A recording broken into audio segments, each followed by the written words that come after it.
Carlos, obrigada pela apresentação.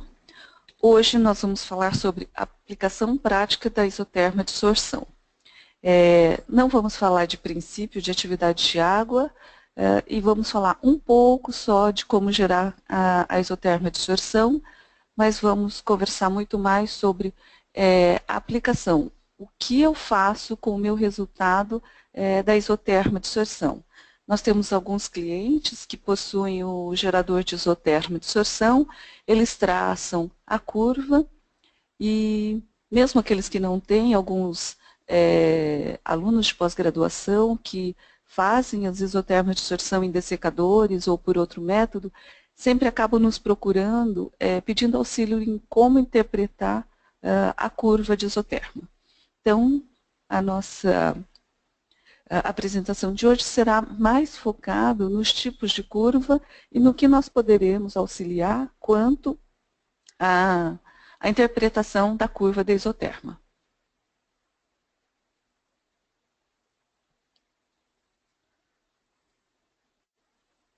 Bem, se nós pegarmos uma fruta, no caso a maçã é uma fruta que tem uma longevidade maior em relação a muitas outras frutas, ou seja, ela é menos perecível.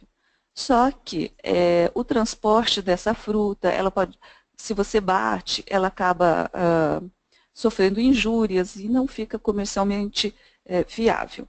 Então, para se ter uma vida de prateleira mais longa e um melhor transporte, uma forma mais econômica de produção da fruta processada, muitas vezes ela é secada, uma das formas de se comercializar.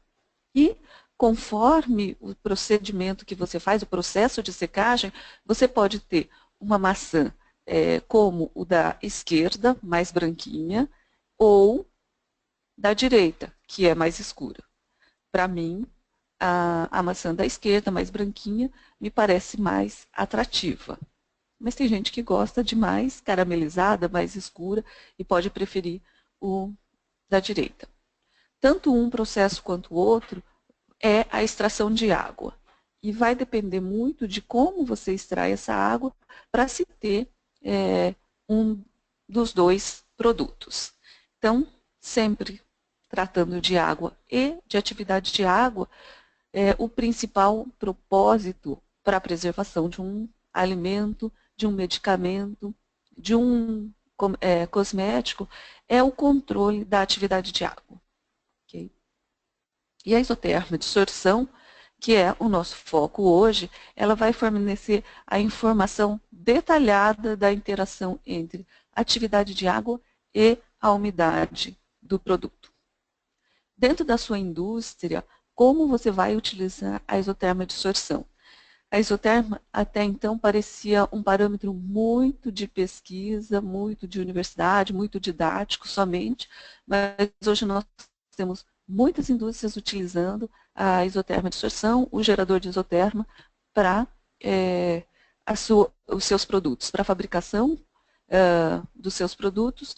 Então, no laboratório de pesquisa e desenvolvimento, gera a isoterma de sorção, formula o produto, faz a formulação, determinando qual a atividade de água ótima desse produto, para que se tenha a textura adequada, para que esse produto tenha uma segurança, para que tenha uma vida de prateleira ótima. Nós temos clientes que traçam as isotermas de sorção dos ingredientes para selecionar fornecedores, qual é o melhor fornecedor, ou de umectante ou de um anti-umectante. Então, o pessoal da pesquisa e desenvolvimento gera a isoterma de sorção, determina qual é a atividade de água ótima do produto, coloca em prática no processamento e a equipe do controle de qualidade ou garantia de qualidade vai fazer com que o lote de produção esteja dentro das especificações de atividade de água, que foi o estudo e o desenvolvimento do pessoal de pesquisa e desenvolvimento.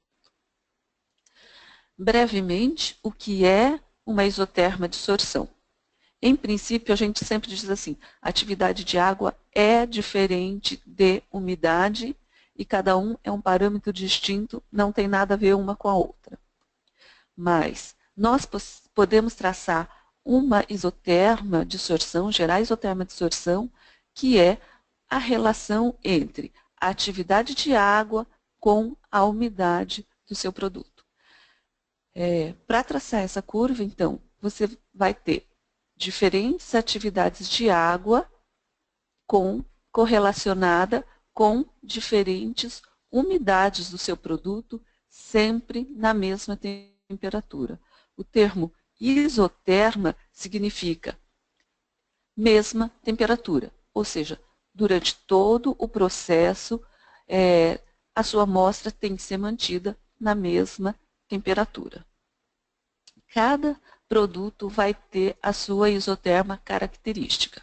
Aqui nós temos exemplo de vários tipos de curvas, e essa característica de cada curva vai depender da sua composição. Carboidrato, proteínas, lipídios, polímeros, minerais, que vão interagir diferentemente com a água, formando rede, formando matriz, ligações por capilaridade, tensão superficial, ligações iônicas, e então a relação da atividade de água com umidade vai gerar uma curva característica para cada produto. Você pode gerar a isoterma basicamente de 3 formas. Se o seu produto é seco, você baixa a atividade de água dele para próximo de 0, 0,1, 0,2 e vai aumentando a atividade de água e medindo a umidade correspondente. Essa é chamada curva de adsorção. O seu produto vai adsorvendo a água. Se o seu produto tem uma atividade de água elevada, você começa a isoterma num ponto mais alto e vai reduzindo a atividade de água e correlacionando com a umidade. Essa é a curva de desorção. Então, o seu produto pode sofrer uma adsorção e uma desorção, ou uma desorção e uma adsorção, e você verifica o comportamento desse seu produto. Quando você traça uma curva completa dessa de adsorção e desorção, é raro com que as curvas se sobreponham, formando um intervalo aqui denominado de esterese. Ok? A esterese tem inúmeros estudos explicando por que ocorre a esterese, enche os capilares, altera a matriz do seu produto, na hora que esvazia na desorção, muda a estrutura e pode causar essa esterese. Nós temos um seminário específico de fundamento de isotermas de sorção, que aí a gente trata mais profundamente este assunto. Uma outra forma de fazer a isoterma chama-se isoterma de trabalho. Essa é mais realística, é o que acontece com o seu produto no dia a dia. Suponhamos que eu tenho o meu produto que tem atividade de água por volta de 0,4. O que vai acontecer com este produto se ele ganhar água? Quais serão os problemas de deterioração, de contaminação, de oxidação que acontecerá com esse meu produto? Ou, se este meu produto 0,4 perder a água, o que vai acontecer com ele? Vai perder a textura, vai ficar duro, vai acontecer o escurecimento. Essa é a isoterma de trabalho. Eu tenho o meu produto e eu traço uma adsorção, prevendo o que acontece se ocorrer um ganho de água, uma desorção, o que acontece se perder a água. Aqui é um slide para deixar bem claro que a temperatura é muito importante quando você traça uma isoterma de sorção. Sempre tem que ser especificada em qual temperatura foi traçada a isoterma.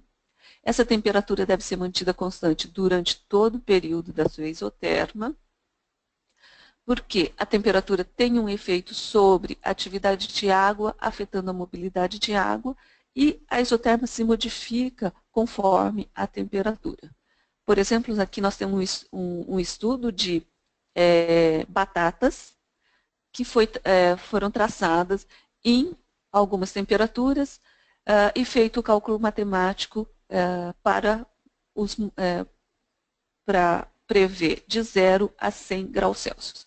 Se nós fixarmos a atividade de água de 0,5, por exemplo, nós vamos ver que o valor correspondente de umidade é muito diferente nas diversas temperaturas. 0,5 a 100 graus Celsius corresponde a uma umidade muito menor do que 0,5 a 20 graus Celsius. A umidade é maior. Pode acontecer dessas curvas elas acabarem se sobrepondo. Por quê? Quando a temperatura é maior, a gente pode ter uma dissolução de alguns solutos e aí a interação com a água é modificada e acabam se cruzando as curvas. Então, a isoterma tem que ser mantida numa mesma temperatura e a temperatura sempre é importante. Aqui nós temos uma classificação das isotermas, é didático, tá? Mas pode se classificar em tipo 1, 2, 3, 4, 5, conforme a curva da sua isoterma. A maioria dos alimentos apresenta uma curva do tipo 2, porque é uma mistura de ingredientes. Produtos mais puros, sais, açúcares, acabam apresentando uma curva mais na forma de J, porque não é uma mistura de ingredientes. Pode ocorrer de você estar traçando a sua isoterma, está numa adsorção, a sua curva está ascendente e de repente ela tem uma queda. Alguns clientes nossos já disseram, olha, deu algum problema no meu produto ou deu problema no equipamento. Não é. Este é um fenômeno de recristalização. O produto pode ir absorvendo a água, absorvendo até um determinado momento em que ele se reestrutura, organiza suas moléculas e cristaliza, jogando para fora a água. Okay? E aí baixa a umidade do produto. Então, este fenômeno é a recristalização. É mais raro de ocorrer, mas em produtos, principalmente com bastante açúcares, carboidratos, acaba acontecendo. Por que você deve traçar uma isoterma? Então, aqui nós temos uma isoterma clássica, atividade de água por umidade do produto em porcentagem, nós temos uma curva, certo? Vamos supor que o seu produto seja fabricado com 5,5% de umidade, que corresponde a 0,7 de atividade de água. Esse seu produto, a 0,7, ele é possível de ocorrer o desenvolvimento microbiano, certo? Se você abaixar apenas 1% da umidade, de 5,5 para 4,5, é uma diferença muito pequena na umidade, você não vai perder em peso de produto, mas, olhando pela atividade de água, você vai ver que abaixou de 0,7 para 0,6. E 0,6, seu produto já é microbiologicamente estável. Então, uma mudança de 1% na umidade do seu produto corresponde, neste caso, a 12% de alteração na atividade de água. E é um benefício muito grande. Isso é possível você prever traçando uma isoterma do seu produto. Quais os métodos para se traçar uma isoterma? O método mais simples utilizado é o método do dessecador.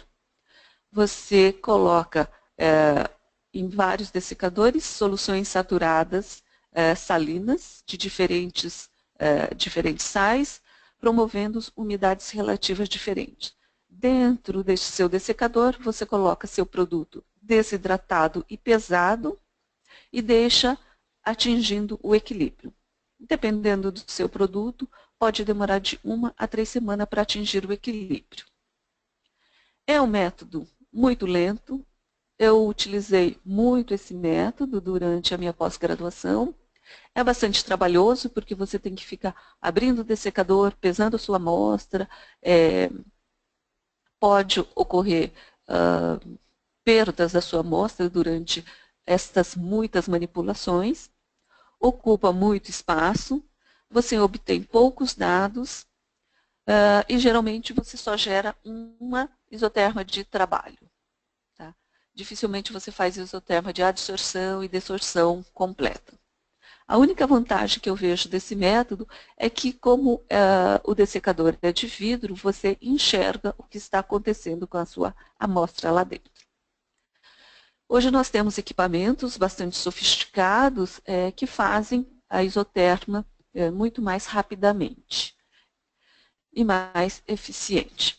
E a isoterma pode ser traçada pelo modo DDI, que é um modo dinâmico, e o modo DVS, que é um modo estático. O modo DDI, supondo que nós vamos fazer uma isoterma de adsorção e desorção, significa que você desidrata a sua amostra, coloca no aparelho e vai aumentando a umidade relativa do ar, ou seja, a atividade de água do seu produto e pesando constantemente a sua amostra. Aqui, então, nós temos a curva aumentando a umidade relativa do ar e pesando a amostra. Tudo que a sua amostra ganha é água, então, aumentando a umidade. Em azul, é o que o equipamento está fazendo, aumentando a atividade de água e pesando. Em vermelho é o que acontece com o peso. Vou ganhando umidade e vou ganhando água, alterando o peso da minha amostra. No método DVS, o que acontece é, a linha azul significa a umidade relativa ou atividade de água. Ela permanece constante na mesma atividade de água até o peso se equilibrar. Por isso formam-se esses degraus. Atinge o equilíbrio, pesa, muda para a próxima atividade de água. Atinge o equilíbrio, pesa, muda para a próxima atividade de água. Por isso é um método estático. Ele espera entrar em equilíbrio para mudar para o próximo passo. Enquanto que o DDI é dinâmico. Ele vai constantemente aumentando a umidade relativa do ar, ou seja, a atividade de água, e pesando a sua amostra. Qual a diferença entre esses dois métodos? Aqui nós temos uma curva de leite em pó a 25 graus Celsius, traçada pelo método DDI, que é a isoterma dinâmica, constantemente aumentando a atividade de água e medindo a umidade. Quando você traça pelo método DDI, você consegue pegar essa fase de transição vítrea e determinar a atividade de água crítica do seu produto. Ou seja, quando o seu produto começa a mudar de fase, passando de amorfa para cristalina. Infelizmente, na forma DDI, a gente não consegue fazer estudo de cinética, ou seja, da cristalização do seu produto. Pela isoterma estática, ou seja, DVS, não se consegue ver a inflexão, onde ocorre a transição vítrea, mas consegue-se enxergar a cristalização do seu produto. Esses são os dados trabalhados e estes são os dados reais apresentados pelo equipamento. Então, pode-se ver perfeitamente o momento da recristalização. No VSA, que é o nosso gerador de isoterma, você pode combinar as duas metodologias. Traçar pelo método DDI, onde se pode verificar qual a atividade de água crítica, o momento da transição vítrea, e também mudar o método para o estático, o DVS, e você pegar o momento da recristalização. As vantagens de cada método são: a DDI é um método mais rápido, ela tem alta resolução, muitos pontos, você detecta a fase de transição vítrea, determina qual a atividade de água crítica do seu produto e o tempo real de sorção, que é o que acontece no produto mesmo. Se você deixar o seu produto em cima da mesa, o que vai acontecer de absorção ou desorção de água com o ambiente é o método DDI. O DVS é um método mais científico para estudos, para detectar o equilíbrio com a umidade, a cristalização e fazer o estudo da cinética de absorção de água. Não é um método que relata a realidade que acontece com o produto, mas sim para você fazer estudos de cinética de absorção. Aqui é uma comparação entre o método de dessecador e o método traçado por um equipamento pelo VSA. No dessecador a gente só tem poucos pontos e a curva parece bem diferente entre o do equipamento e o do dessecador. Para verificar se a curva do equipamento era real, foram corridas 3 amostras de leite em pó e verificou-se uma grande repetibilidade. Ou seja, pelo método tradicional, você não pega, tradicional de dessecador, você não pega os vários pontos, várias curvas apresentadas pelo método com o equipamento. Aqui só para mostrar o que está acontecendo no seu produto durante toda essa curva. Nessa fase mais plana, nós temos o leite em pó no estado amorfo e a água só está sofrendo uma absorção na superfície, ou seja, está aumentando a atividade de água, mas a umidade se mantém quase constante.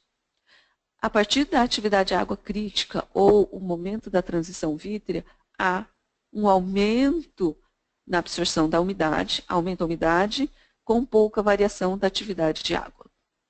Aqui, então, eu vou ter a água entrando dentro da estrutura, o leite em pó já começa a ficar emborrachado, ele perde a sua fluidez, conforme vai aumentando a atividade de água, as partículas vão ficando molhadas, e aí o seu produto empedra, o leite em pó, você não consegue traçar a curva de desorção, porque ele perde as suas características. Okay? Então, a isoterma serve para você determinar qual a atividade de água crítica e manter o seu produto abaixo deste valor. Por quê? Você vai ter uma estabilidade química do seu produto, mantendo só na umidade da monocamada. Não vai ter alterações físicas, nem aglomeração ou aglutinação se o seu produto for em pó. Sabendo qual o valor da atividade de água crítica, você pode determinar qual a melhor embalagem para o seu produto, de quanto de barreira ele precisa para não ter troca com a umidade relativa do ar. Você pode verificar numa mistura de ingredientes, nós vamos até ver uma isoterma de mistura de ingredientes secos, o que acontece com a alteração da temperatura, estimar a vida de prateleira do seu produto e determinar qual é a umidade do seu produto muito rapidamente, se você já tiver uma curva de isoterma de absorção. Então, vamos às aplicações da isoterma. Se eu tiver um produto com mistura de ingredientes, de 2 ou mais componentes que tenha o meu produto, o que vai acontecer quando eu coloco esses meus produtos de diferentes atividades de águas, diferentes atividades de água críticas, com diferentes curvas de isoterma de absorção, junto tudo numa mesma embalagem? Vai ter troca de atividade de água, de umidade entre os produtos dentro da embalagem? Sim. Qual vai ser minha atividade de água final? Aqui é um caso real da formulação de um bolo confeitado. É um fabricante de bolo que chegou até a Decagon. Antes de lançar o produto, o confeiteiro estava preocupado porque o produto dele já era bem conhecido no mercado, ele estava lançando um produto novo e ele não queria nenhum problema que manchasse já a marca deles. E o produto tinha 3 camadas, cada camada com uma textura bem típica, característica deles, e o confeiteiro pensou, bom, o meu produto tem um glacê que vai servir como barreira de umidade para o meu bolo não perder água para o ambiente, certo? E o que ele tinha? Então, esse bolo era composto de um glacê, um creme, que era o recheio, e o bolo propriamente em si. 20% era glacê, 20% creme e 60% bolo. E o confeiteiro tinha os valores de umidade de cada uma dessas camadas. O glacê tinha 7% de umidade, o creme 12% e o bolo 15%. Então, o confeiteiro, obviamente, pensou, como o meu glacê tem uma umidade mais baixa, certo? Ele vai servir dessa barreira para o meu bolo. A preocupação era o bolo, que tem uma umidade mais alta, vai ceder água para o glacê e vai melar tudo e o glacê vai perder a forma. Fazia sentido? Sim, fazia todo sentido. Então, o primeiro passo que foi feito foi medir a atividade de água inicial deste produto. E, para surpresa, foi que o glacê, que tinha a umidade mais baixa, tinha a atividade de água mais alta. Ou seja, o bolo com atividade de água mais baixo não ia ceder água para o glacê, apesar da umidade ser mais alta. Na verdade, o glacê ia ceder água para o recheio e para o bolo, perdendo a sua textura, ficando duro. Então, feito todos os cálculos de previsão, teve-se que, no equilíbrio, a umidade final seria o glacê, que era 7, 5,4%. E o bolo, 15, ficaria com umidade final de 15,5%. Ou seja, o que era seco ficaria mais seco e o que era úmido ficaria mais úmido, porque o que entra em equilíbrio é a atividade de água e não a umidade. Então, foi traçada a isoterma, estudado e determinado qual era a atividade de água ótima de cada produto. Ok? Esperando que não haja mudanças físicas, que o produto não perca crocância, que não ocorra empedramento nem aglomeração. Então, determinado o valor de atividade de água crítica de cada uma deles, foi feito um produto final ideal. Certo? Aqui é um outro estudo de atividade de água e misturas de pó. Esta é uma sopa em pó. A sopa em pó ela é constituída por vários ingredientes, então foi traçada a isoterma a 25 graus Celsius dessa sopa em pó e ela deu essa curva na isoterma. Quando se traçou a segunda derivada, nós determinamos a atividade de água crítica, o momento da transição vítrea. Tem-se outros picos, outras atividades de água crítica nesta curva.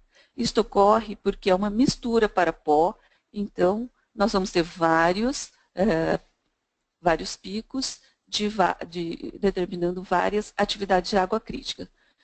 Só que quando você tem uma mistura de ingredientes, uma mistura de pós, o importante é você saber qual é o elemento em que primeiro vai atingir a atividade de água crítica, significando que é o parâmetro primeiro que vai iniciar a deterioração do seu produto. Então, independente de você ter um ingrediente que vai ter atividade de água crítica mais alta, 0,8, por exemplo, o importante é você saber qual é o primeiro que vai começar a deterioração. Neste caso, a 0,4 de atividade de água, um dos ingredientes começa a transição vítrea, começa o processo de deterioração desta sopa em pó.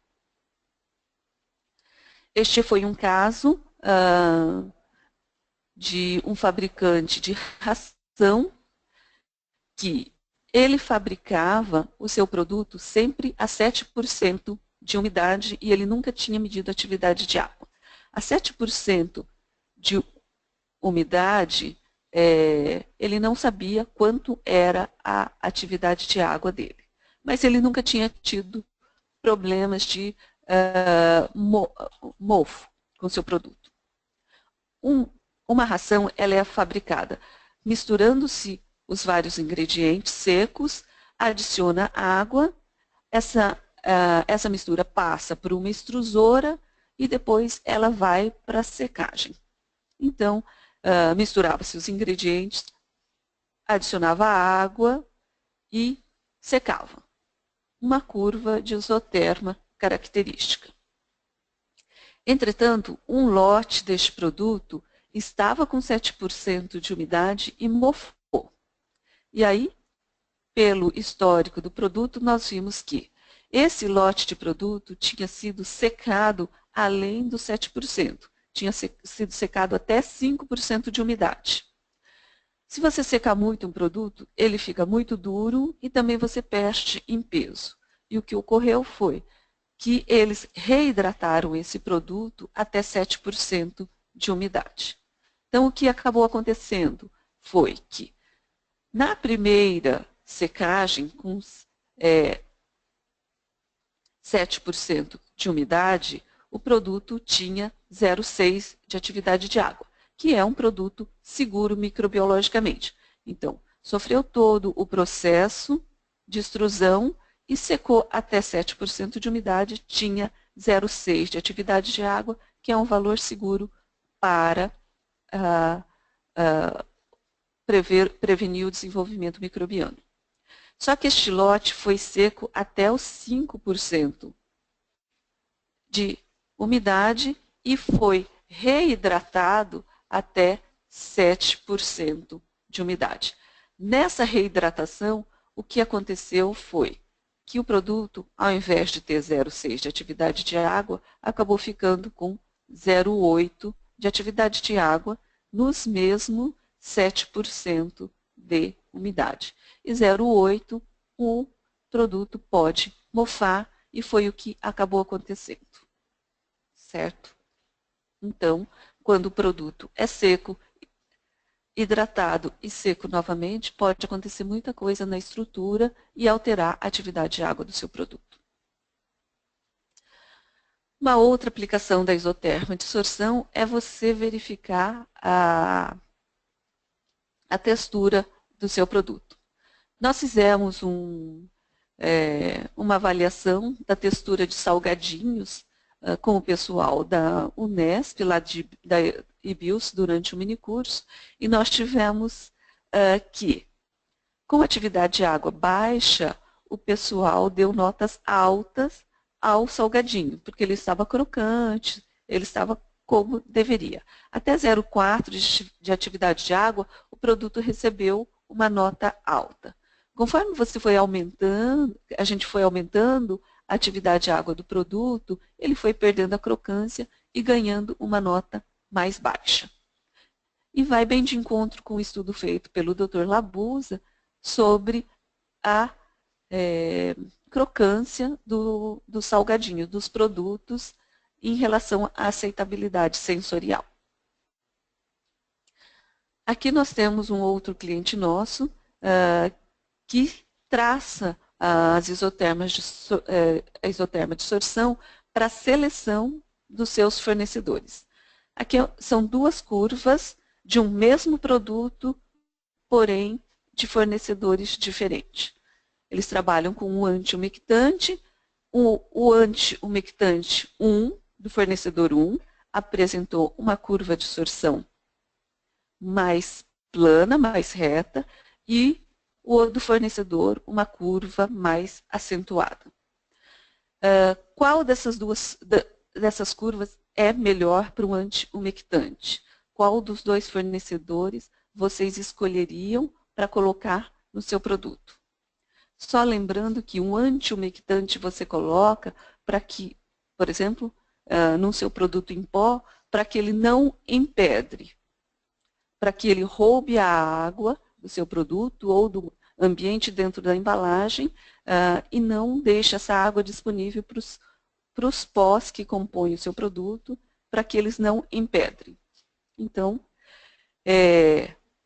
Nós levamos esse caso até para ser discutido com alguns professores da engenharia de alimentos da Unicamp, mostrando essas duas curvas. E todos eles disseram, é melhor o fornecedor 2. Por quê? O fornecedor 1, a água vai ficar só na superfície, é uma adsorção, certo? E essa água que está só na superfície, não ligada, não dentro da estrutura, vai continuar disponível para os outros ingredientes, para os pós que compõem o produto. O fornecedor que tem uma curva mais acentuada, significa que ele vai absorvendo essa água, aumentando a umidade, absorvendo a água para dentro do antiumectante, não deixando a água disponível para os outros componentes. Okay? Então, a curva de termoadsorção serve também para você selecionar os seus fornecedores. Este produto foi uma pessoa que estava tentando desenvolver um produto mais saudável ao invés da batata frita. Então, a intenção é que ela fosse da mesma crocância, com um sabor agradável, mas que não fosse frita e com um produto com menor quantidade de amido e mais fibras. Ela pegava essas folhas, que parecem uma folha de couve, colocava alguns temperos e assava. Só que esse produto, ela tinha uma vida de prateleira muito curta. Né? E ela queria estender essa vida de prateleira. E chegou até a Decagon, perguntando o que ela poderia fazer para melhorar a vida de prateleira deste produto. Então, a Decagon traçou a curva de isotermo para determinar qual é a atividade de água ideal, onde ocorre a transição vítrea, ou atividade de água crítica, para que ela pudesse manter o produto abaixo dessa atividade de água crítica, aumentando a vida de prateleira. Então, foi traçada essa curva e determinado o valor da atividade de água crítica. Uma vez determinado o valor de atividade de água crítica, pôde-se determinar qual é a melhor embalagem e o que ela tinha que fazer para manter esse produto com uma melhor textura.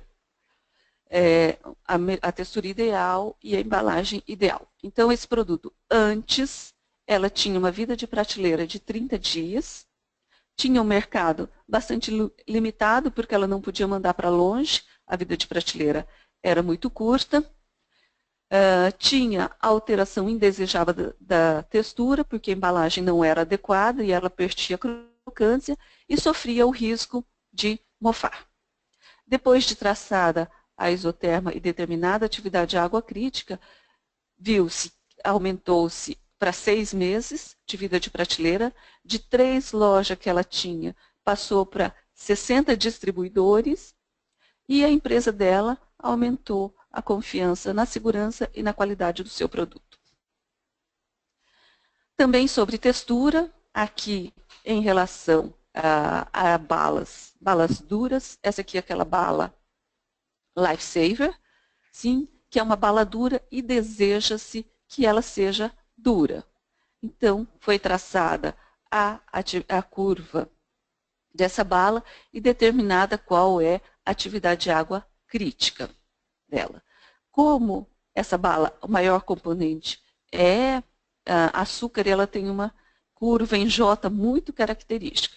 Então, foi determinada a atividade de água crítica, o início da dissolução dele e determinado qual é a embalagem para se manter esse produto numa atividade de água menor do que a atividade de água crítica dela.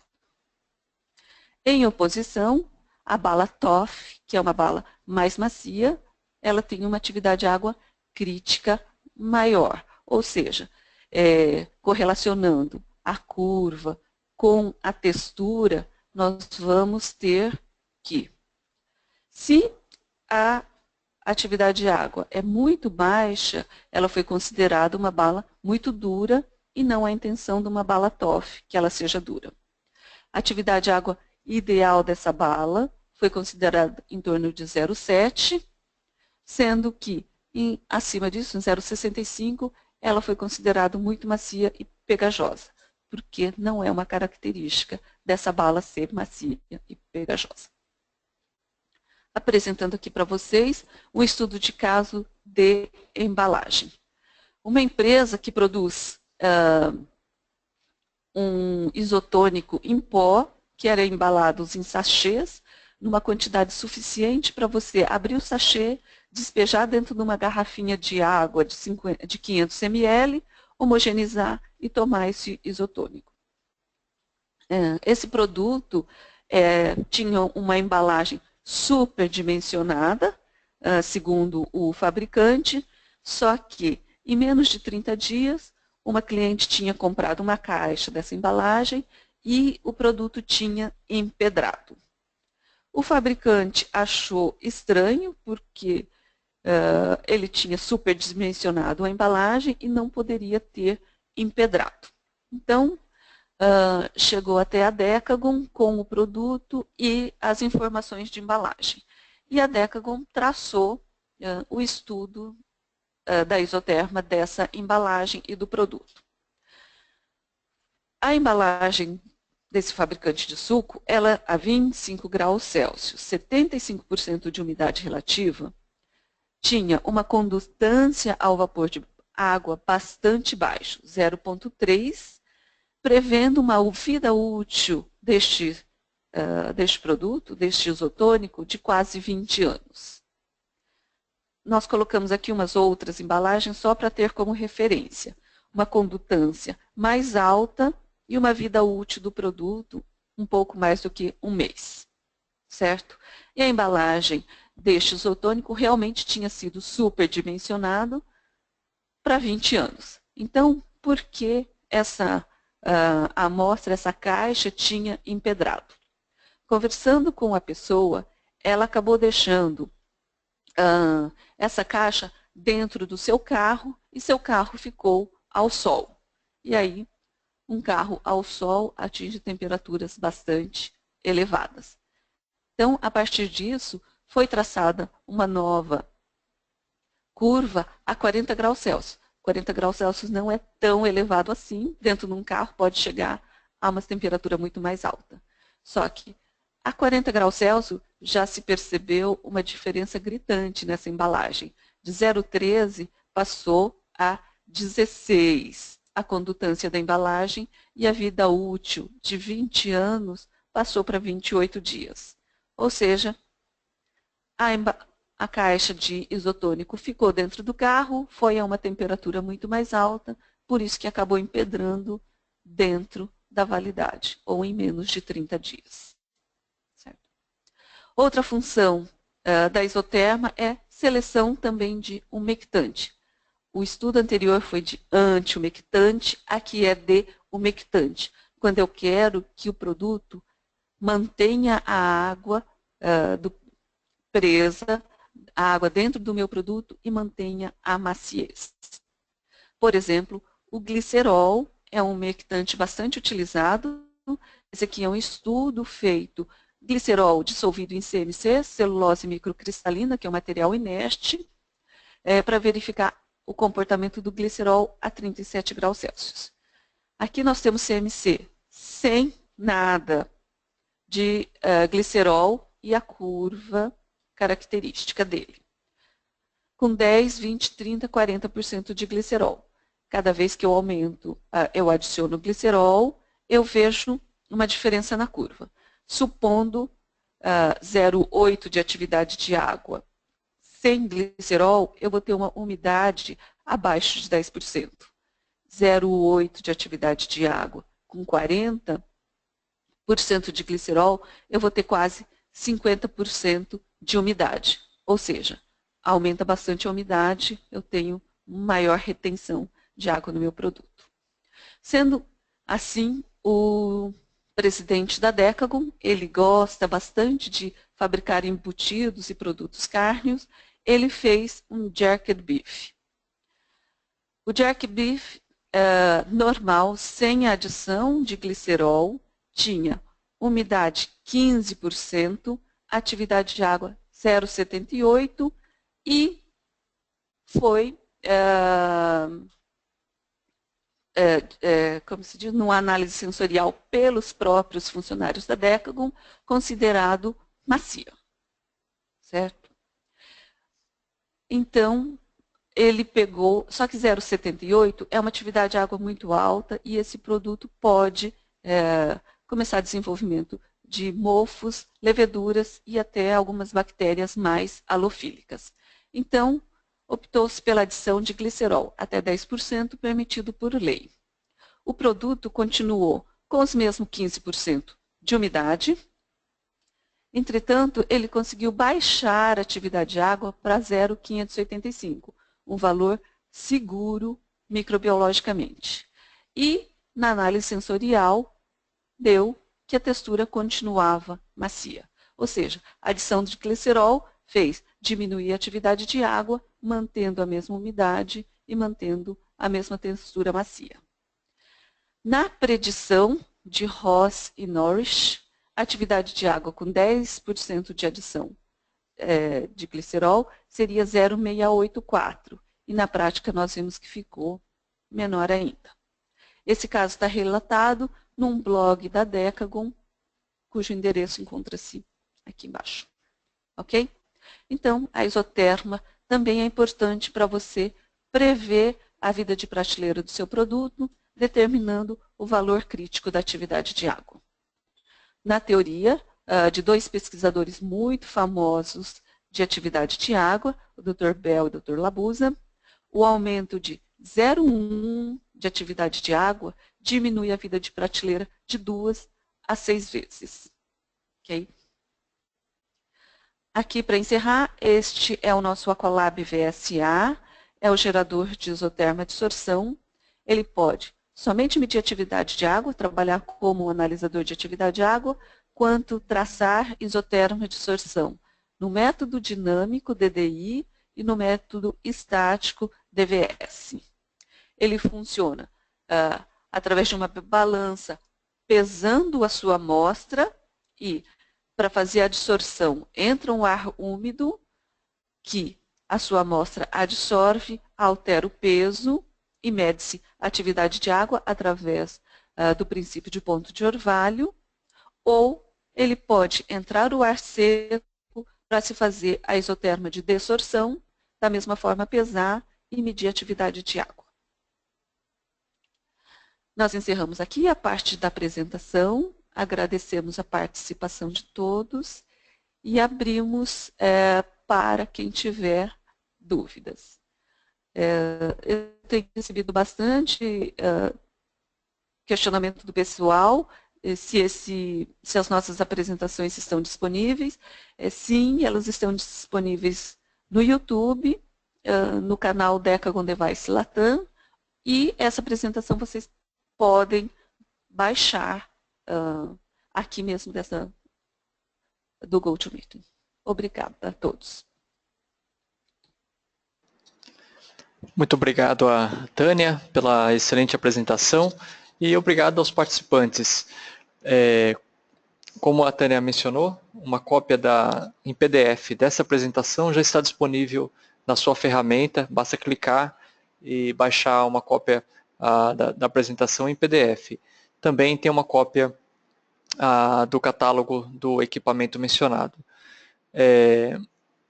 A apresentação de hoje ela vai estar no canal do YouTube que a Tânia mencionou, provavelmente até o final da tarde. Então, se algum colega perdeu ou alguém gostaria de rever algum ponto, um pouco mais tarde, ao final desse dia, a apresentação já vai estar no YouTube. Muito bem, então nós vamos passar agora algumas perguntas e respostas pelo tempo que nos resta. Nós temos várias perguntas. Nós vamos iniciar pela pergunta da participante Cristine.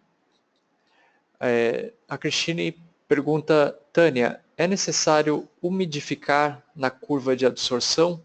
Como faço para umidificar? Cristine.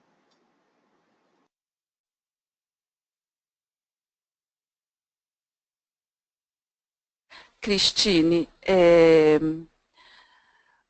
se você for traçar, pelo que eu estou entendendo, você não tem o equipamento, você vai traçar uma curva em dessecadores.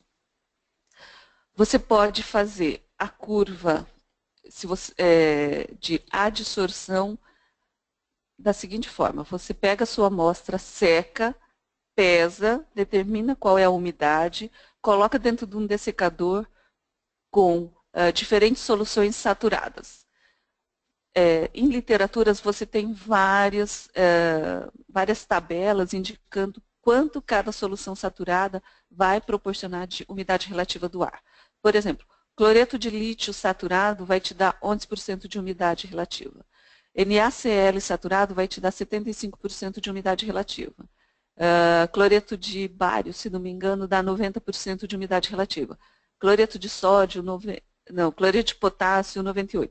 Bom, você acha isso em literatura muito facilmente. Você faz essas soluções, coloca em diferentes dessecadores e a sua amostra desidratada você coloca ali dentro e vai verificando o ganho de água. Você pode também pegar a sua amostra desidratada, pesada, determinada umidade, colocar dentro de um dessecador com água. E aí você, a cada 10 minutos, você tira a sua amostra, pesa, mede a atividade de água, põe no dessecador de volta, espera mais 10 minutos, mede a atividade de água, pesa, põe de volta. E você vai determinando a curva de adsorção do seu produto. Então, um método estático ou um método dinâmico, você pode fazer em dessecadores, só que é muito mais trabalhoso. Obrigado, Tânia. Complementando, a própria participante enviou uma informação adicional que ela tem o equipamento. Então, eu imagino que a pergunta dela se refere a que ela tem um equipamento e como que faz para umidificar. Ela não é o VSA. Cristine, se você tem um equipamento que gera a curva de isoterma adsorção, o equipamento vai fazer com que a sua amostra fique dentro de um ambiente em que vai alterando a umidade relativa do ar, umidificando, ou seja, a adsorção da sua amostra. Então, você vai fazer a curva de adsorção e, com certeza, ele vai fazer a curva de desorção, retirando a água desse ambiente, fazendo com que sua amostra perca a água. Eu não sei qual é o modelo do seu equipamento, mas se ele é um gerador de isoterma, a função dele é exatamente fazer com a curva de adsorção, ganho de umidade, e desorção, a perca de umidade. Se depois você quiser me mandar um e-mail falando qual é o seu modelo de equipamento e quiser discutir, você pode me mandar um e-mail. Obrigado, Tânia. A próxima pergunta é da nossa participante, Luzimari. Tânia, como ocorre as isotermas em alimentos com pré-tratamento osmótico, com solução de sacarose? Haverá menor ou maior distorção? Participante é Luzimari. Luzimari, o seu produto com tratamento osmótico, o açúcar, ele vai dar uma curva muito característica. E açúcar tende a apresentar uma maior adsorção de água. Conforme o tratamento desse seu produto, ele vai dar uma curva bem característica em J. O importante daí é você determinar qual é a atividade de água crítica deste seu produto. O tratamento osmótico ele vai formar um envoltório, né, uma película em volta do seu produto, que na teoria é para preservar, para proteger o que você tem dentro. Pode ser uma fruta, pode ser um biscoito, ou o que seja, geralmente é uma fruta, para proteger essa sua fruta da decomposição, certo? Mas ela vai dar uma isoterma em J. O importante é você determinar qual é a atividade de água crítica e manter o seu produto abaixo dessa atividade de água crítica, para essa sua camada não começar a melar e não passar a água para a sua fruta, para o seu produto e começar a deterioração. É bastante interessante a isoterma de açúcares, mas o tratamento pró-osmótico é para proteger e ele vai proteger. Só você determinar qual é a atividade de água crítica na qual você tem que manter abaixo o seu produto.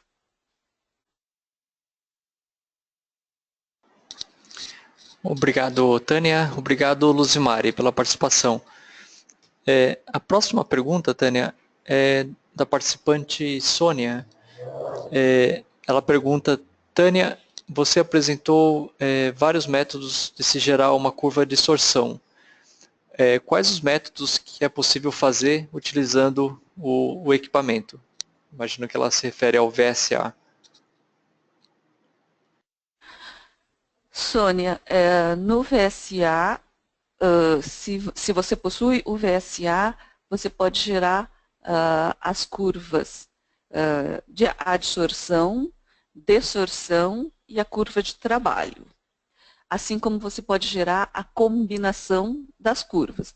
No mesmo um único produto, você pode traçar a curva dinâmica, DDI, a estática DVS, como eu mostrei no leite em pó, que uma parte foi traçada DDI, a outra DVS, para você determinar os diferentes pontos. Então, o equipamento VSA é bastante flexível, podendo fazer diversas curvas, trabalhar com ela de muitas formas, obtendo os resultados de comportamento do seu material, de atividade água crítica. E o VSA tem um software chamado Toolkit, em que se você tem a curva da isoterma do seu produto, você pode introduzir diferentes parâmetros de embalagem e determinar qual é a vida de prateleira do seu produto. Você pode traçar a segunda derivada da curva da isoterma e verificar a transição vítrea, a atividade de água crítica.